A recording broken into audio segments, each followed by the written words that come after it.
All right, hello and welcome to Between the Liars with Ryan and Danny. Hi, everyone. Good to be back. It's been, a few weeks now, Ryan? It has been a few weeks, and it is good It to have you has, back. it has. It's good And to be here. actually, Danny is the reason we have the guest today that we do. So please welcome Donna Hamm. Hi, Ryan. Hi, Danny. Thank you for Hey, having Donna. me. Yeah, thank you for joining us. I'm really excited for this conversation. If you didn't catch this from the title, we're going to be discussing prison reform in the U.S. And the reason that we had Donna on is because Donna is a retired judge and is the founder and executive director of Middle Ground Prison Reform, which is an all-volunteer nonprofit organization that was officially formed in 1983, and she's a former non-attorney lower court judge in the Coconino and Maricopa counties. I think I said those right. Okay. Before we get into our discussion today, got a couple of stuff for you. Make sure that you are following us on our socials. I'll link those below, so you can follow at Between the Liars on Facebook, Twitter, and Instagram. And Danny, what is your social handle?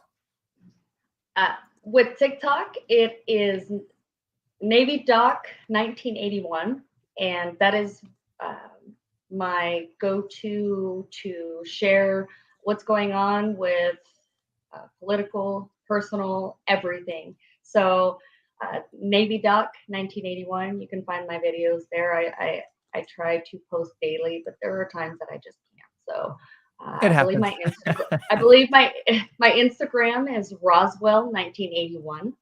I'm on that also. Okay. Well, I'll also link those in the descriptions below. Donna, do you have any social medias?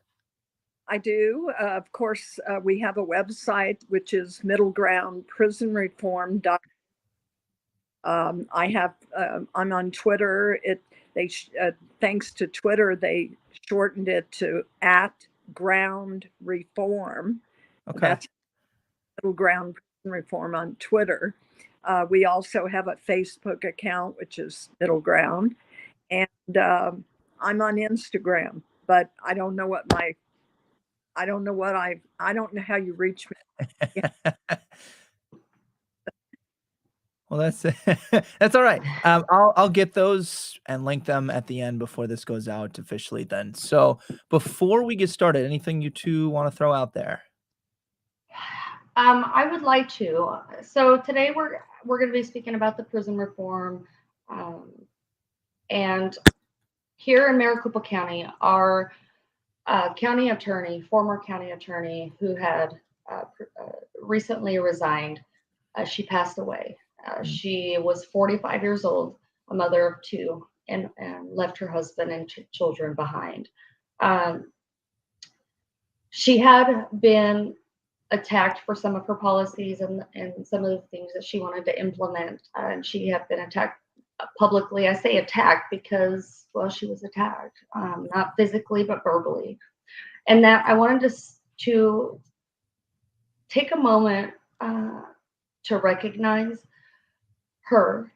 And I want to also segue off of that and let the people know that no matter where we are on the political spectrum, or if you don't like this person or whatever, we need to be kind with our words. I don't know what happened with Miss Adele. I have no idea. All I know is that she was struggling with alcohol, and she passed away suddenly. So I don't like to speculate, and I won't. But regardless, the alcoholism goes hand in hand with being covering up those emotions of being attacked. And um, I just want everybody to remember and be cognizant that we are human beings, and we do have feelings, and they affect us. And you know, just be cognizant of that, and be kind, because that's huge. There are ways to go about disagreement without being hateful, and we should all practice that because it's important, not only for yourself, but for the person that you're disagreeing with, because you don't know where they are at that time in their life in here. And that's what matters. So I'd like to take a moment, a couple seconds of silence for her, if you don't mind.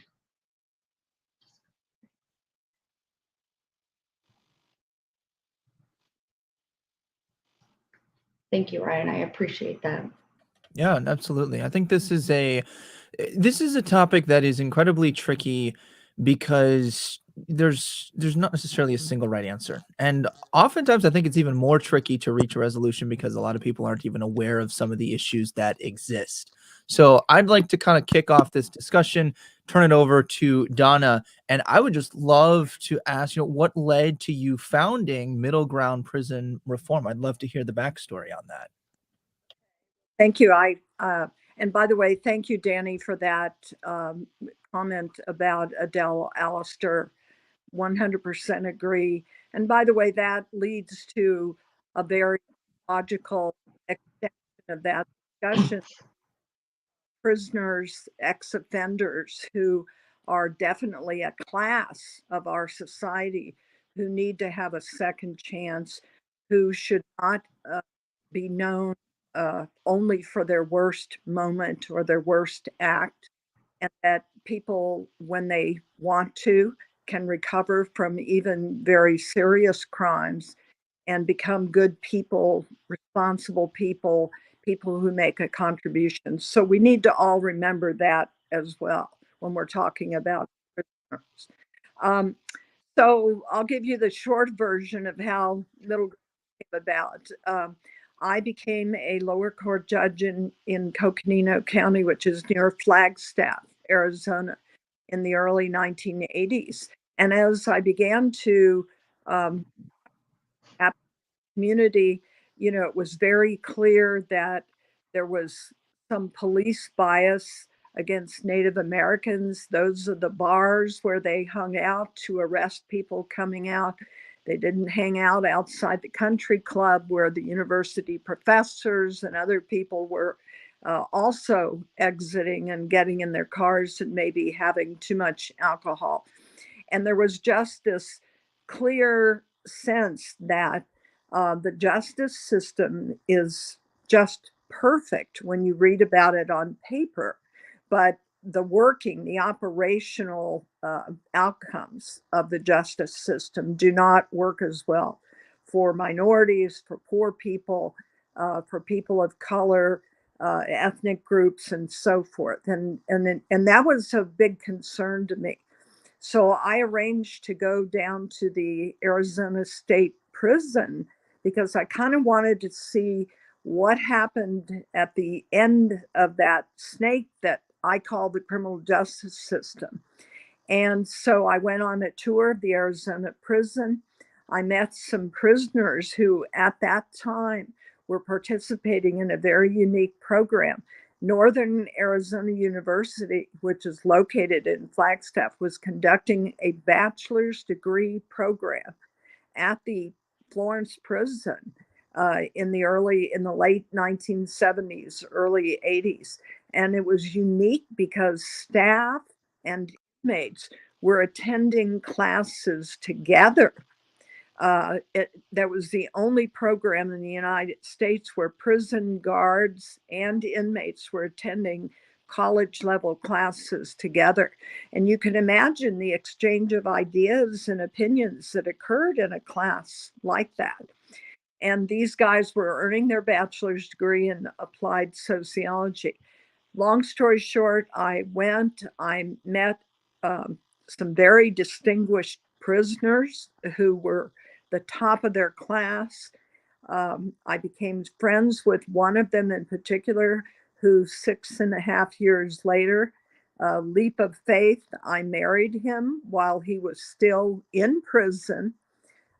He ultimately earned a commutation of sentence, executive clemency from the governor, and was paroled and went to law school, graduated, passed the bar exam once he was released, but they refused to admit him because of his felony. So he's been a major supporter of Middle Ground. I started Middle Ground because there was so much disinformation or no information for the visitors and families. And when I became a visitor and subsequently a family member, I felt like we needed a voice at the legislature. And that's primarily what Middle Ground does. So then, if I'm understanding correctly, you're kind of it's almost like a liaison between what is the legislator and what is the prison system, if I've understood you correctly. I'll be at the legislature. We conduct public seminars for prisoners' families to try and educate them best navigate the criminal justice system, but probation, parole, and then we also have engaged in litigation against the Department of Corrections at times, and we've been very successful at that when we've litigated. We're very careful about the issues we choose. They're not frivolous, usually involve violation of a constitutional right. So I also wanted to, sorry, Ms. Donna, but she is such a wonderful liaison when the incarcerated person is inside and families are so stressed out and worried and don't know what's going on. Miss Donna, and she does this, she and James do this basically alone. And can you imagine the number of letters and emails and stuff that she gets, and she replies, and James, I don't know if James replies, but I know Donna does. And to try and inform the family members of what's going on, especially when COVID hit, then they weren't giving masks, and Donna was a voice for that. And I get chills, just how passionate this woman is for the incarcerated people. And I got to tell you, I would not, and she will deny this, but I would not. I don't know. I can't say that. I do not believe that I would be the woman I am today, sitting here doing what I do, and without her help during my case when it was refiled. And I can be the face of that incarcerated person that says, yes, Middle Ground is a wonderful, wonderful nonprofit. So I'm so glad you agreed to come on, Miss Donna, because you're so informative and just an amazing woman. So thank you. That is very kind of you. James and I, a lot of people thought that when James got out of prison in 1992, that sail off into the sunset and, go get on a boat and go to something.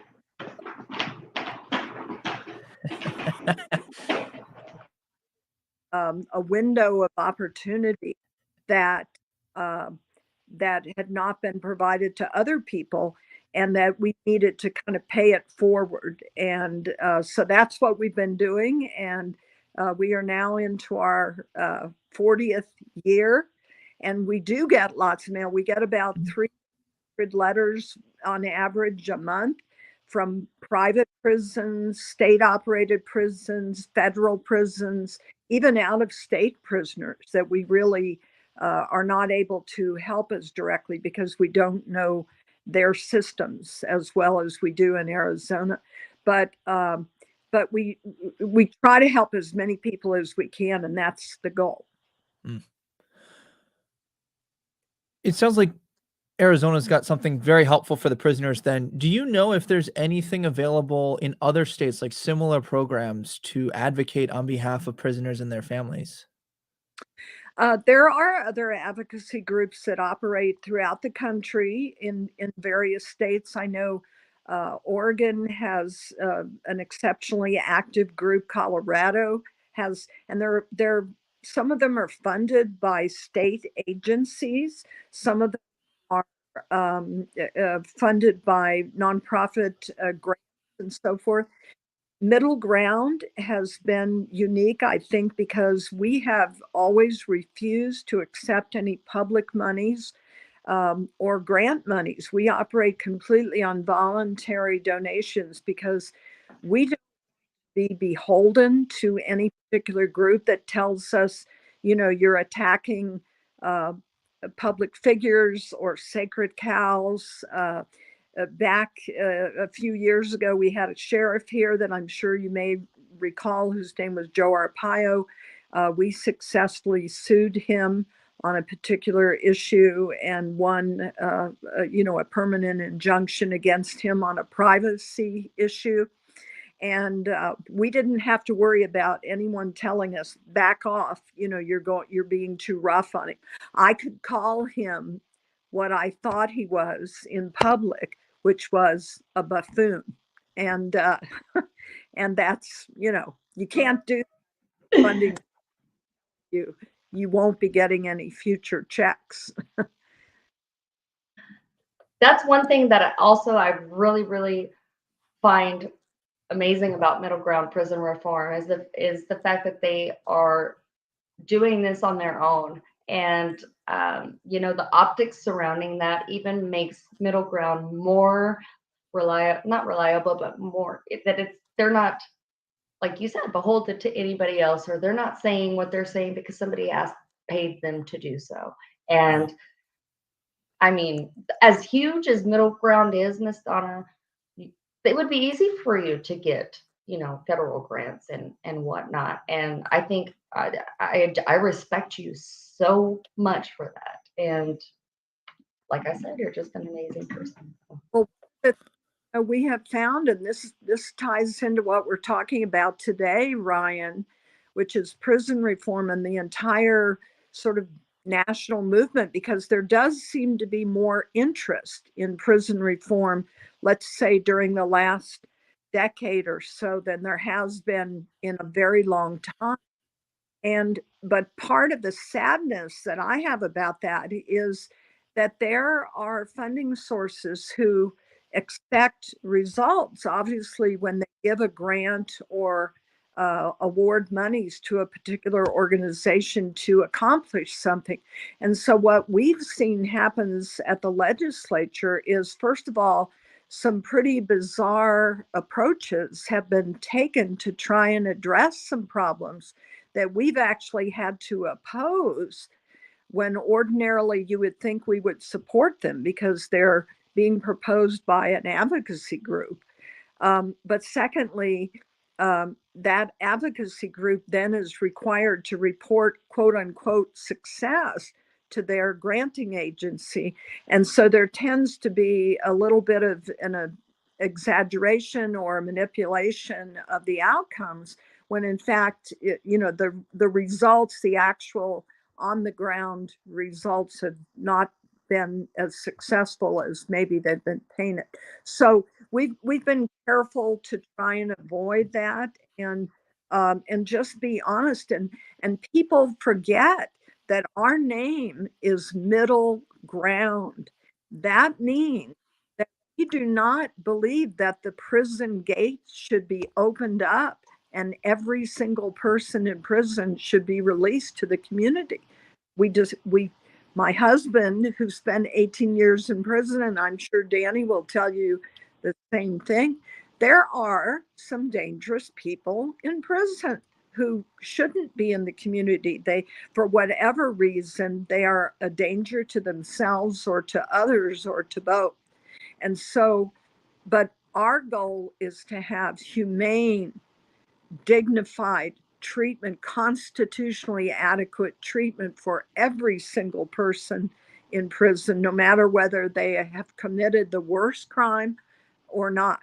And then ancillary to that, of course, we think that far fewer people, non-dangerous offenders, should even go to prison when there's something that we can be doing with them more effectively in the community, in particular substance users and mentally ill.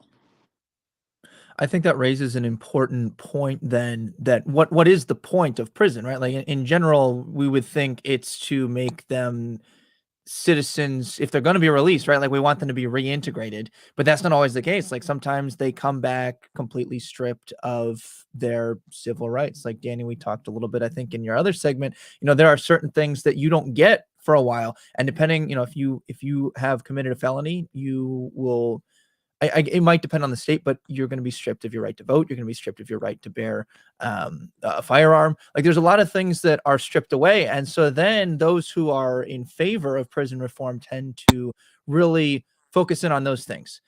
I'm wondering what else might be going on that is an issue that we're seeing either in the prisons or in that reintegration portion? I'd love to hear kind of what's going on there. So may I, I'll give you what's going on or what has happened in my case. I did 4 months in the Department of Corrections for a felony DUI, and nobody was hurt, by the grace of God. Thank you. And it's difficult not only to find housing as a felon. If you want safe, secure, safe as within the community housing, being a felon is not good in order to do that. Finding employment while you're a felon is difficult, and just the negative connotation surrounding the word felon and even formerly incarcerated. I don't know why there needs to be a name associated with me when it comes to that. That is why I am so vocal and I'm so open about my past and my substance abuse past and my time in jail and my time in prison, because the louder we are and the more we vocalize this, the less stigmatized I believe it becomes. Along with mental health issues, it's people are, it's taboo. It's almost embarrassing. Like I was shameful for a long time. I was embarrassed. I was full of shame, and I felt, which I did let people down, but that I was worthless and I let everybody down. And why would anybody want to be around me? I have nothing to give. I'm a felon. I was in prison. But then like people like Donna came into my life and represented a Black man at that time, and they reminded me who the hell I was, and that light came back inside me, and I remembered, and I started advocating for myself. I started being vocal. I mess up here and there. I say mean things once in a while, but I apologize. Here's the thing. Today I'm cognizant about everything that I do. I think before I speak. I think before I act. And I just want the world to know that just because I went to prison and because I have multiple DUIs and an aggravated assault in the past, that does not mean that I am a terrible person at my core. That means I was going, or even other people, but I'm not going to speak for them. I was going through a difficult time and I handled it the incorrect way. Here's the thing. People can change, and if they work hard and if they persevere, they can and they will. I want the world to see that and to stop hindering us that are trying, because we hold ourselves down hard enough as it is, or we kick ourselves, so we just need some help from the community to help lift us up in order to succeed. And keeping us out of safe housing and keeping us unemployed is just going to kick us back into the system. So anyway, that's what was difficult for me. But since I'm so vocal and I'm so loud and I share my change, I don't have such a difficult time getting housing or whatnot. You just have to be very careful about where you go for rent by owner or something, so you can explain to your, the owner of the place or whatnot. And employment too, you just have to explain and show that you've changed. So I'd like to add to that too, and Danny is absolutely right. I mean, our system of reentry for people who have been incarcerated is very lacking. We have pilot programs that again are funded, Second Chance Act and so forth. They're funded by the government. But what is alarming,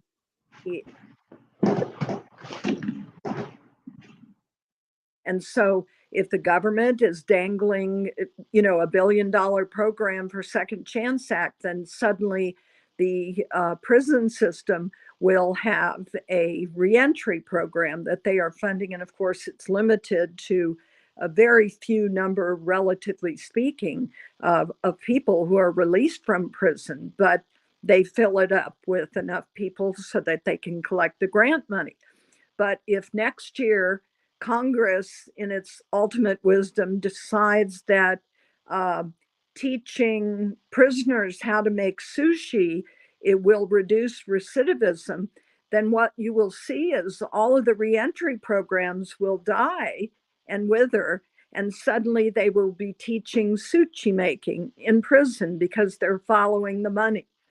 And so there's no coordinated effort, really.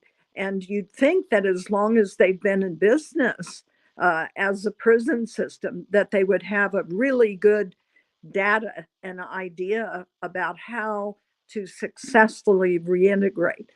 But let's talk about the front end of the system as well before people ever go. You know, in Arizona and in many other states, decades ago, we closed our mental health institutions.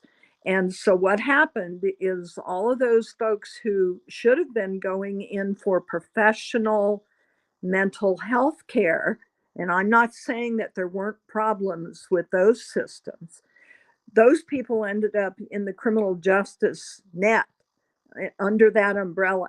And so in Arizona, 50% of the people in prison have a mental health classification score that requires them to take medication for depression, for ADHD, for schizophrenia, for any, bipolar.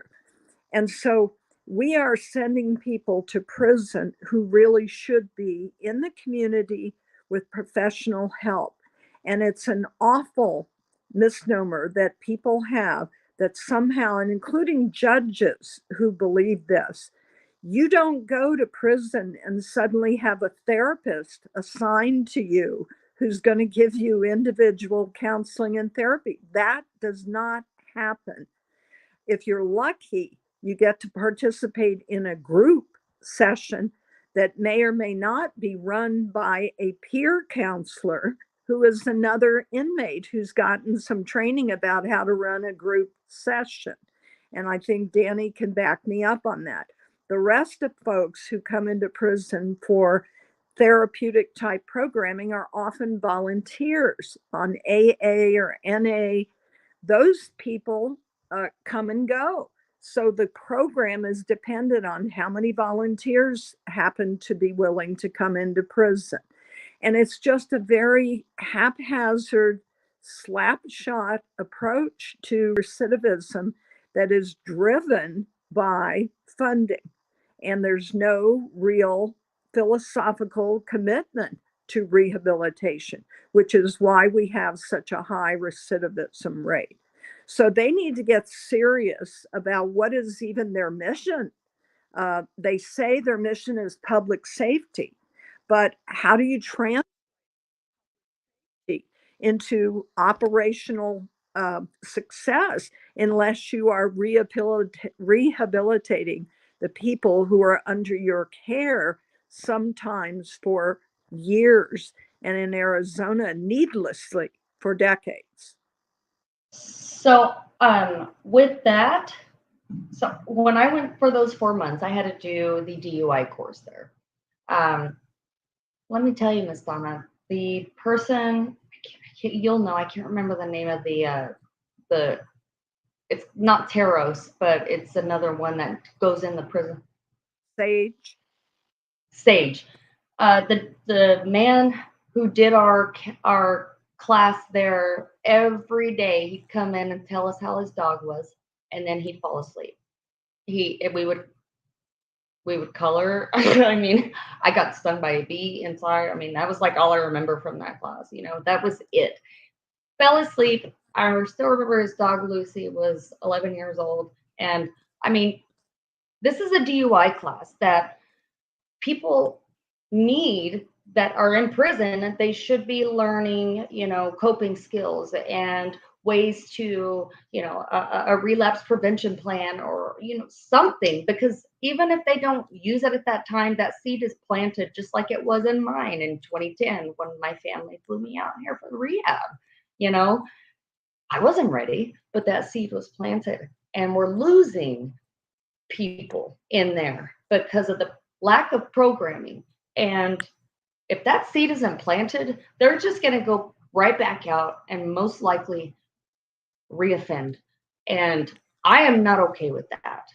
So I don't know how we get in there and we turn it around, or if it's even feasible, but that is something that I personally would like to work towards. There seems to be a lot of tensions, like, between, if you have funding, you are beholden to the people who give the funding, but if you don't have funding, then you get Danny's situation, which is just a really terrible rehabilitation program because you don't have enough people to work with or enough training or whatever the issue is, and it really seems to be like that's a huge obstacle, like, and I don't really know what the answer to that would be. Answer, I mean, look, I'll call myself an expert on Arizona corrections because I do know that system backwards and forwards. But like I like to tell people, it scares me to death when I hear someone say, well, I've got 20 years of experience in corrections, because what that really means is they have 1 year of experience repeated 19 times. So what they have to do is start at the top, which is the governor in Arizona has to appoint a director, because in Arizona, that's who's in charge. It's part of the executive staff of the governor. The director of the corrections system, which is now in Arizona over $1 billion annual budget. And he has to appoint someone who truly understands corrections, not an ex-law enforcement officer. God bless them. They have a role, but they don't know about corrections and they don't study how to correct people. Okay. So it has to be someone with experience and success in corrections. And then from there, you flow down with, for example, a classification system that doesn't separate people necessarily like we do in Arizona by their crime, but by their willingness to participate in change. You want to separate people who don't care about change from those who really understand that they have hit rock bottom by going to prison, and now it's time to put on the big boy pants and and understand that they've got some changes, hard looks in the mirror that they have to go through, that's going to take some personal pain, some personal sacrifice. And the problem is, we have extraordinarily long sentences in Arizona. So some compare our sentences to the worst in the country in some respects. And I think in some respects we are. You get a person who goes to prison who feels like he or she has been, from the get-go, unfairly treated by the system. They're not in a mindset to even admit that they need to change. They're busy, and justifiably so, railing against the system that put them there and comparing themselves to other people who have more money or a different skin color or a different ethnicity group, who did the same criminal act and who did not end up in prison as they did. And so they're fighting the system rather than looking in the mirror at themselves. So you've got a whole cohort of people who are angry and bitter and don't want to even consider what the work they have to do on themselves. So there needs to be a classification system that recognizes that and people will go between the ones who want to change and the ones who don't. And people will screw up and they'll go back and forth, and if they're an addict, they'll use and go back and forth. And there needs to be the flexibility for people to do that. But people who are in the group that want to change are going to help each other. And those people are going to move through a system that will result in rehabilitation. So, there are so many things wrong with our system. We could spend the rest of today on the problems. But I think that people going in are feeling so angry and bitter at the system and the unfairness that they feel they've experienced, that it's very difficult to sit down ultimately and look in the mirror and say, you know what, I did some things to get here and I need to at least change those things. And that takes courage and it takes help sometimes, because not everyone is capable of reaching that kind of self awareness on their own. They need help. Doesn't exist. So that, Donna, you hit the nail on the head with all of that. And Ryan, Angela, and what she's asking regarding, I don't think Donna has the comments on, but Donna, she said, Ms. Hamm, how much judicial discretion do state judges have in sentencing? And then she said, isn't that what judicial discretion is about? And I think this is a great way to segue into what we want to talk about regarding mandatory sentencing and Yep. how the judges have no discretion. Yeah. So let's take that first one. You've been a judge. How much judicial discretion did you have specifically in the state of Arizona as far as sentencing? Did you get to create classifications, or is that a legislator thing that has to happen? Well, let me tell you, first of all, classification is entirely up to the Department of Corrections. That has nothing to do with legislation. But the laws which govern sentencing are entirely up to the legislature. And let me tell you that, and I was a lower court judge. I handled misdemeanor cases, okay?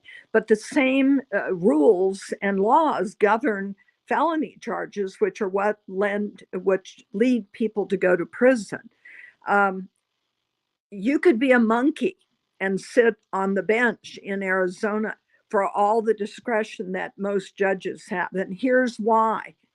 The prosecutors are the ones, first of all, who decide which charges to file, how many to file, whether to allege prior convictions that the person may have, which in Arizona ratchets the sentencing matrix to a different level, a more harsh level if they are alleging priors. Prosecutor decides whether there will be a stipulation in a plea agreement, which means that the judge now has no discretion. If there is a sentencing range, for example, of a crime from 7 years to 10 years to 21, which would be the fully mitigated, the presumptive, all the way up to the aggravated. If there's a stipulation in the plea agreement that says the judge will give at least the presumptive sentence, and sometimes the stipulation is the judge will give 21 years or X number of years, that completely removes any option for any mitigation to be considered or for the judge to have any discretion at all. And that's where the monkey comes in, because anybody could do that. You don't need a judge sitting there who has any experience or knowledge of the law in order to read a piece of paper that is essentially a contract between the state and the defendant that requires a particular sentence to be imposed. So we have that in every single instance of criminal sentencing in Arizona. And let me just give you one example real quickly. There was a client that I had many years ago who postpartum depression, cheating husband, found out that right after she had her baby, her husband was having an affair with another woman. So she kind of went crazy and decided she wanted to have this woman removed. So she calls a friend of hers who happened to be an informant for the police because she was trying to get out of some other criminal charges.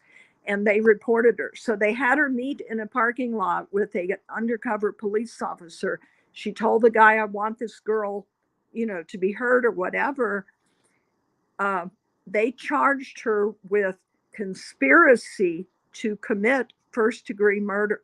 That's what the prosecutor chose. That carries a required 25-year to life sentence, which is what she was convicted of.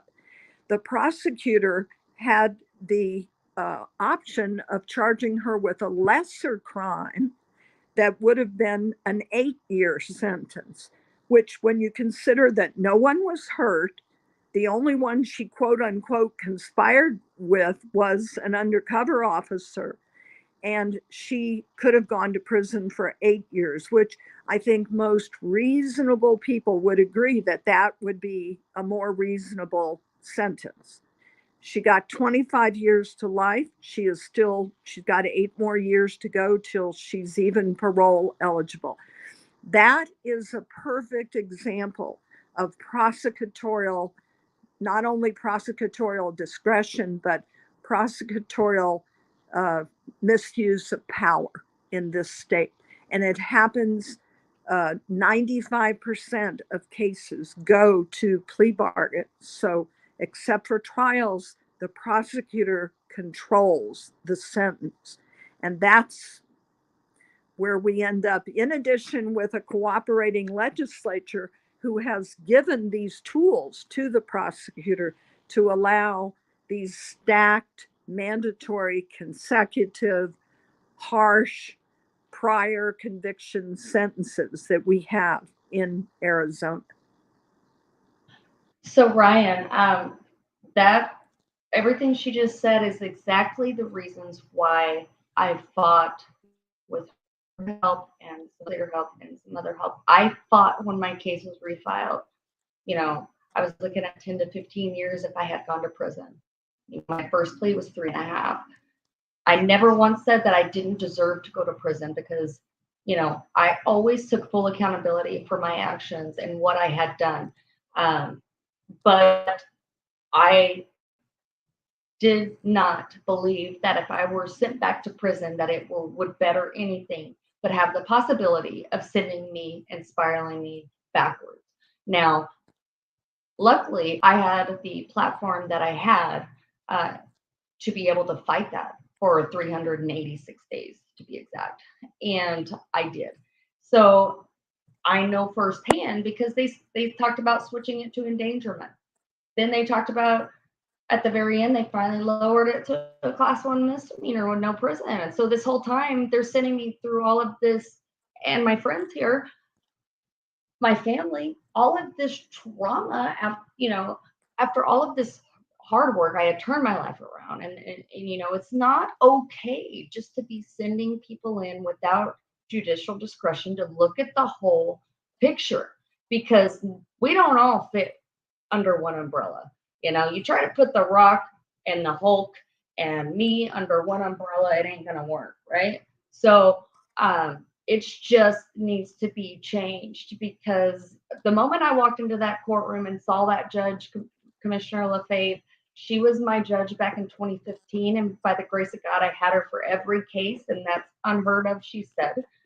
She had no say, and she told me she did not want to send me to prison, you know, but she had no choice.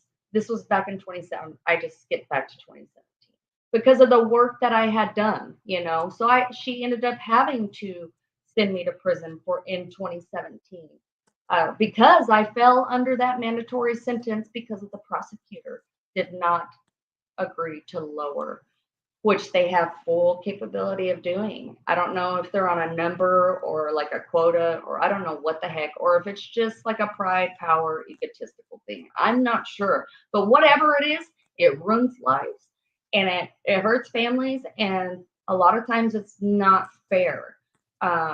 Although the law is not a fair thing. But, you know, it's not okay and it needs to be changed. The judge should have discretion to look at every aspect of what's going on. Let me just add one thing here, Ryan, and I think it's important. We have what are called determined. They're a fixed number of years. There's no such thing in Arizona, for example, as a 5 to life sentence. So that span of years is not possible.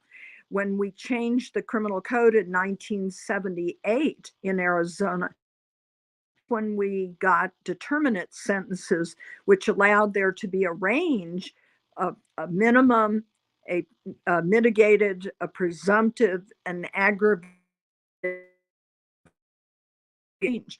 But and I happen to agree that determinate sentences are a good idea in the sense that you might have, if we had fully indiscriminate sentences, looking at judges in different counties, rural counties, counties where the politics are one way or the other, where you might have wildly disparate sentences for the same crime just because the judge came from a different political party or a different philosophy, or there's been even comments about death penalty cases already, that we have fewer death penalty cases charged in our outlying counties in Arizona because they're so expensive to prosecute, that only in the major Pima County and Maricopa County, which are where the major Arizona cities are, do they prosecute death penalty cases. So people, tend to say, well, you can get away with murder in Yuma or in Flagstaff or in Navajo County, but you can't get away with the same kind of murder in Maricopa or Pima. But what needs to be is, in my opinion, and I'll go with this, a balance, a middle ground, if you will, where judges have a range, but they then have the freedom without the prosecutor's interference to use mitigation or aggravation to sentence within that range. So that would leave us with our determinate sentences, but would take the prosecutor out of being the final arbiter of what sentence is imposed or what limitations are on the judge. And that's what we really have a problem with. There are people in Arizona, and trust me on this, I am not I'm not in favor of sex offenses or child pornography or anything like that at all. But because we have a mandatory minimum sentence of flat 10 years in prison for every picture that a person could be convicted of. It's a mandatory minimum of 10 years. It can be 17 years or it can be 21 years for every picture. We have people in Arizona who've written to us who are serving 300-year plus sentences for having 20 or 30 pictures of child pornography. And I'm not suggesting that that is not a crime that should not be punished. But come on, you can't do a 200 or 300-year sentence. So who are we kidding? And when Danny talks about the impact on the families of all of this tension and stress during the year or 2 years that a case is being processed, think about the waste of taxpayer money that we are all paying when we have these stupid laws that don't even make sense to a logical person, just because it's showy for politicians to pound on their chest about how long they're going to send somebody to prison. It is, it's beyond logic. It is abhorrent, and it's a waste of taxpayer money, and we should all be concerned about that. We ought to be putting money into effective interventions. Right. And I think we can agree, and most people would agree, there are sentences that need to be heftier than others, right? Like a possession of marijuana should not carry the same charge or the same sentencing as, let's say, child pornography. And like whether it's violent or non-violent, Danny, you had charges where it wasn't interacting with other people. It was more possession of something as opposed to a driving under the influence, as opposed to aggravated assault.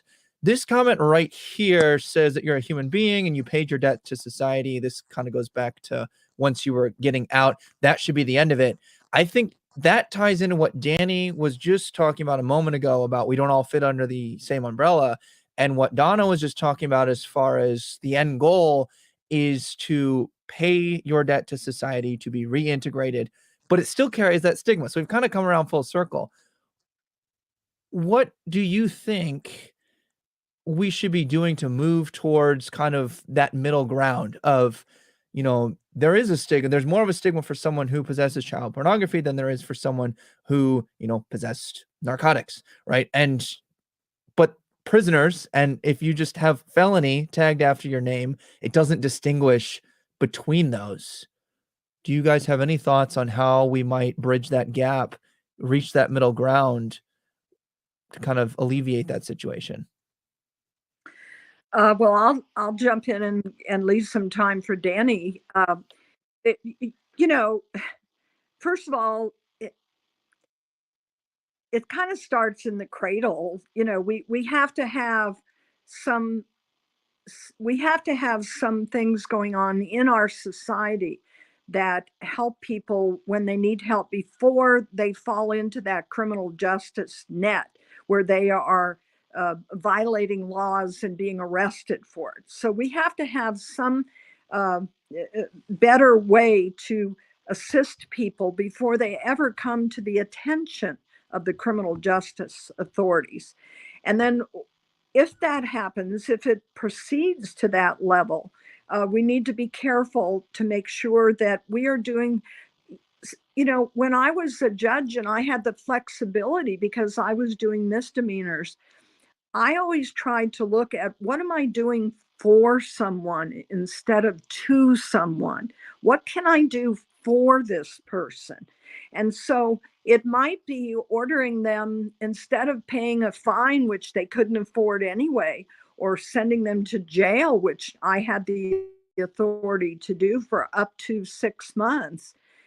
Maybe I had them do community service work where they were chopping firewood for, senior citizens in Flagstaff for the winter, or they were donating blood.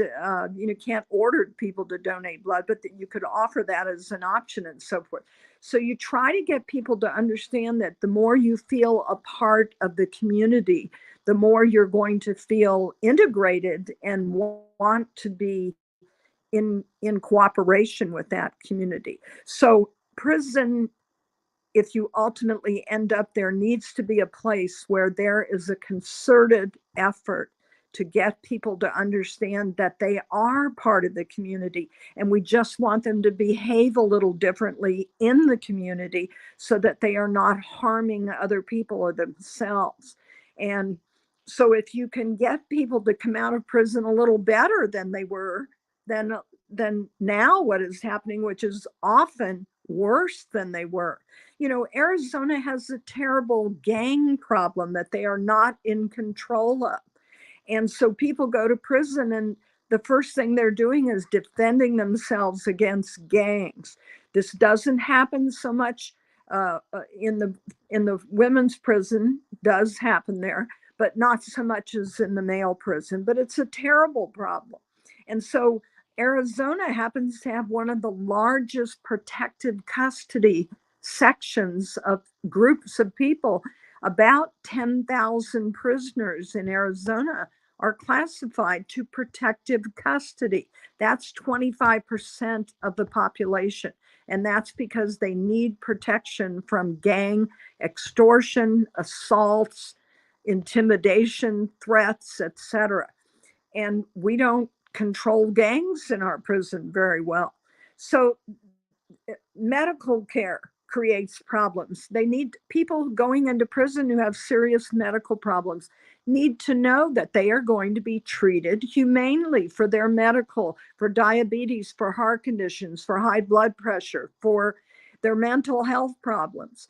The system is a dumpster fire. And there are so many problems that, I don't want to be the person that says we need to blow it up and start over, but it's darn close to that. There are so many problems that are endemic to the system that it's going to require an entirely different approach. And I'm not sure I know of a single politician that I've ever come in contact with who has the courage to work on that problem from that angle. That's all. So, Donna, I agree 100% with everything that you just said. And Brian, if I can take the time to go ahead and share my part of that. As for reintegrating into society, I only did 4 months, but let me tell you, I walked out of those gates and I was like this. I was just ashamed and embarrassed, and I felt dirty, and I just felt not physically dirty, but just inside, and going to Walmart, I was just anywhere, Walmart, Target, wherever, I just felt like everybody was looking at me and like, oh my gosh, she just got out of prison, she's a felon, and stay away from her. Kids, grab their kids, get close. All of that's obviously made up, it's our inner voice telling us, hey, we're worthless, man, the community hates us. So that is another reason why I am so vocal and I am so publicized. I publicize myself and my story to show the community and people who are getting out of prison that for the people coming out of prison, you can change, or if you have, or you continue working on it, you can grow, you can succeed.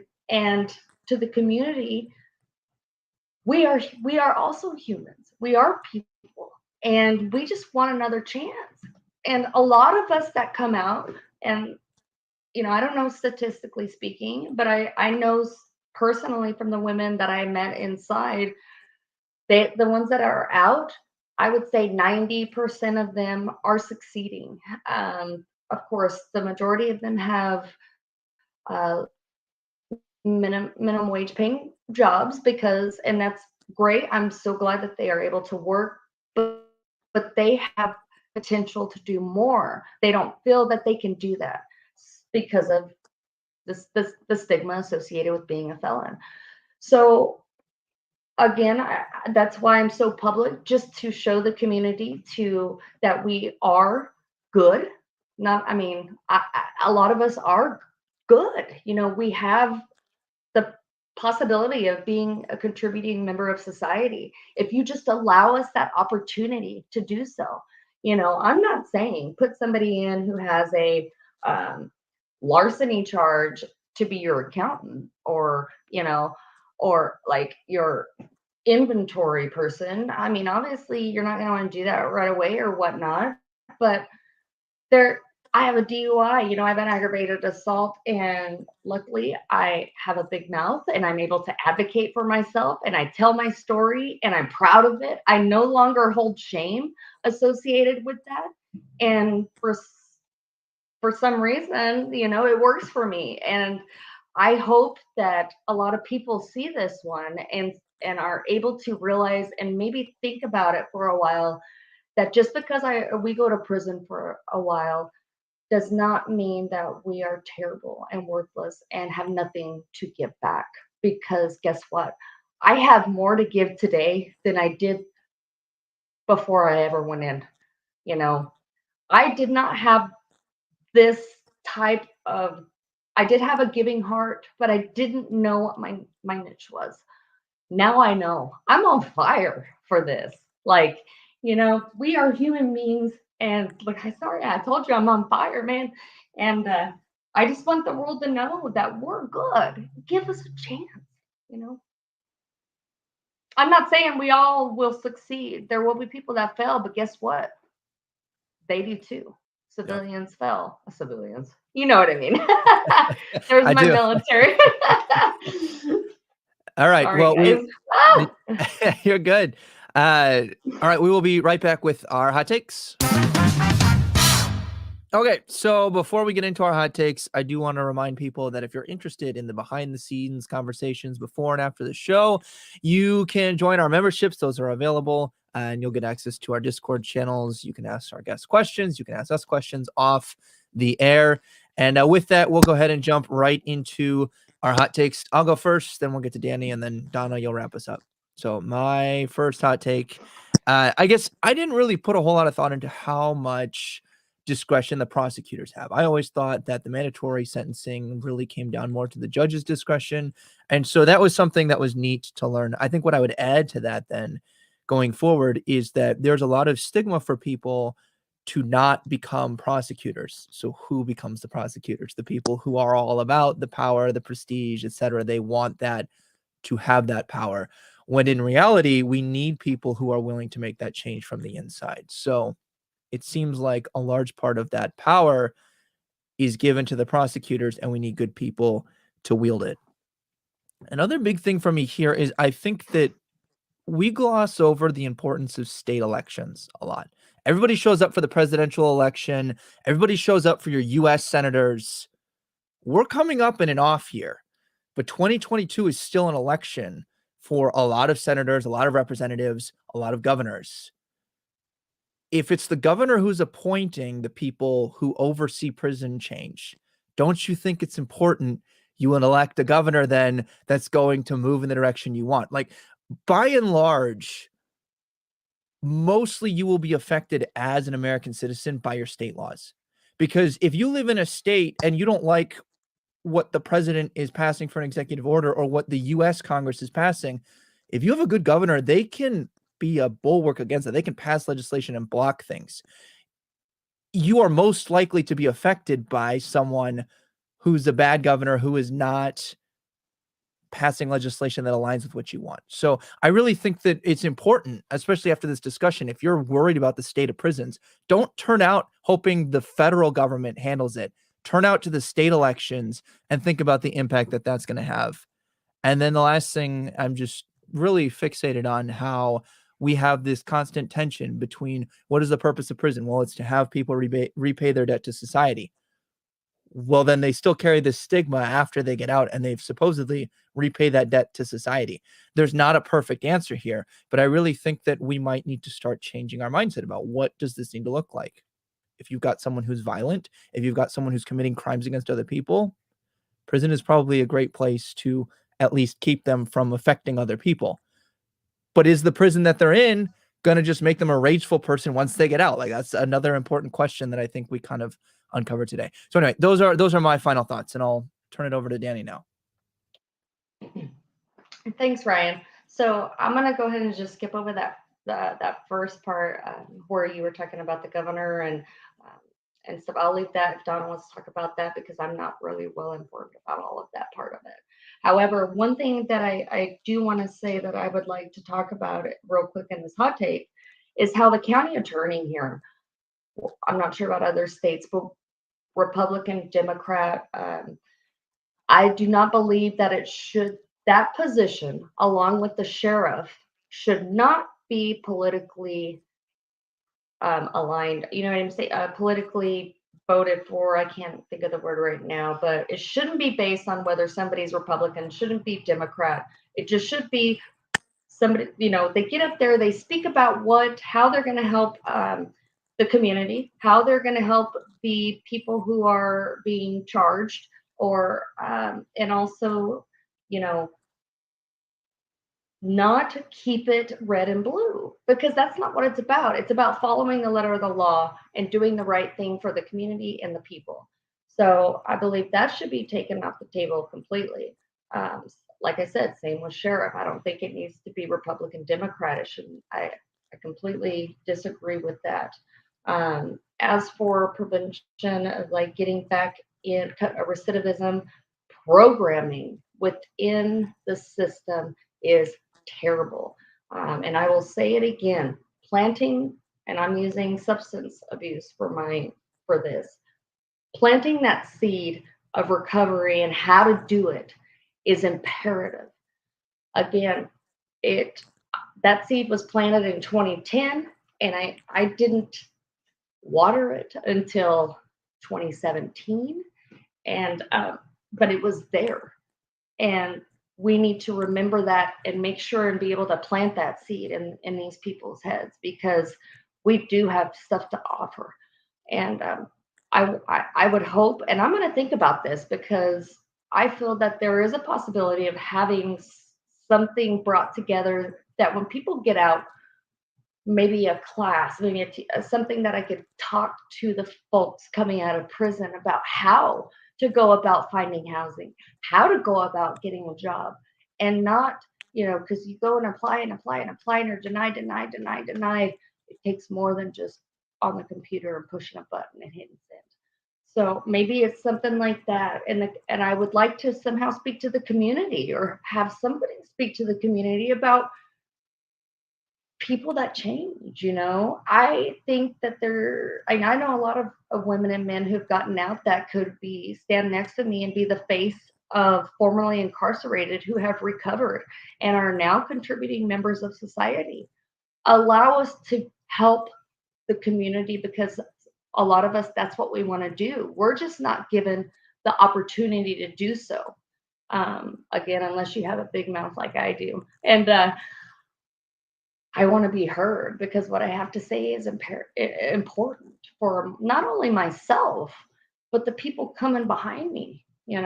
I want to make that path a little smoother than the one that I've had to take. And I think that I have that opportunity, and I would love to do something like that.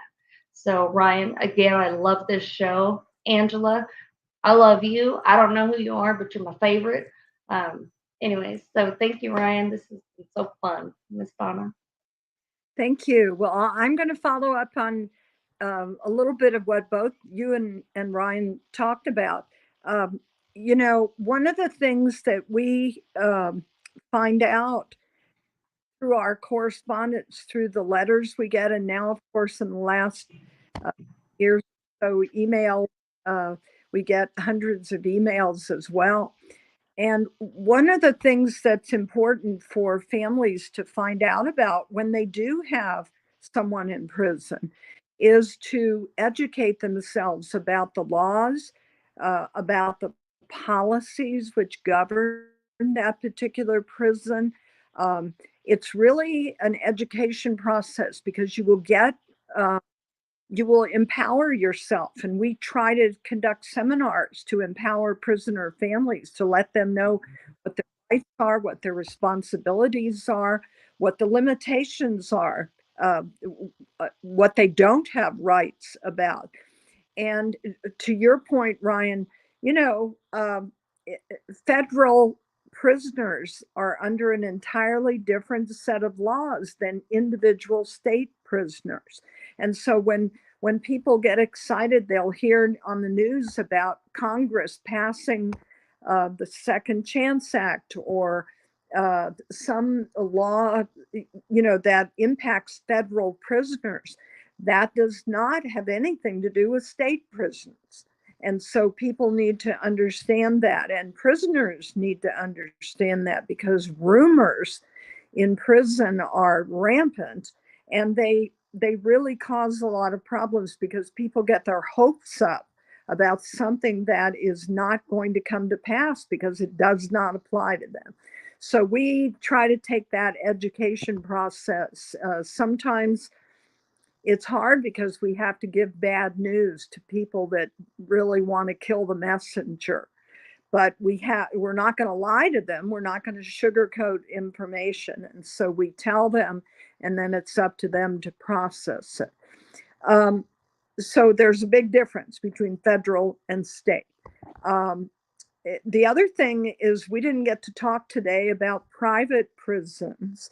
And maybe that's a topic for an entirely different podcast, because it probably is. But I will say that no matter what a person's feelings are about private prisons, they're pretty much here to stay. In Arizona, for example, we have contracted with private prisons for 20-year contracts. And at the end of that 20 years, the state of Arizona then owns that infrastructure, that prison. So it's kind of a rent to own situation. And one of the things that I want people to understand is the prisons had lots of problems before the private prisons came around. So no one should fool themselves into thinking that private prisons are the cause of our problems in prisons. Every major tragedy and disaster, including escapes, suicides, murders, rapes, that has occurred in an Arizona prison has occurred in a state-operated prison, not a private prison. And there's one exception to that, but for the most part, that is absolutely the case. So private prisons, you can argue the morality, you can argue lots of things about them, but they're here to stay. And so we need to figure out ways to make them work, more transparency, susceptible to public records, all of the medical care, whether it's state or a private prison, is abysmal in any prison, and that needs to be worked on. So there are plenty of issues to address, and I appreciate very much your interest in this topic because it's something that needs to have broad discussion, and it needs to have stakeholders such as Danny and others who've been in prison brought to the table so that they have input into the outcomes that are happening.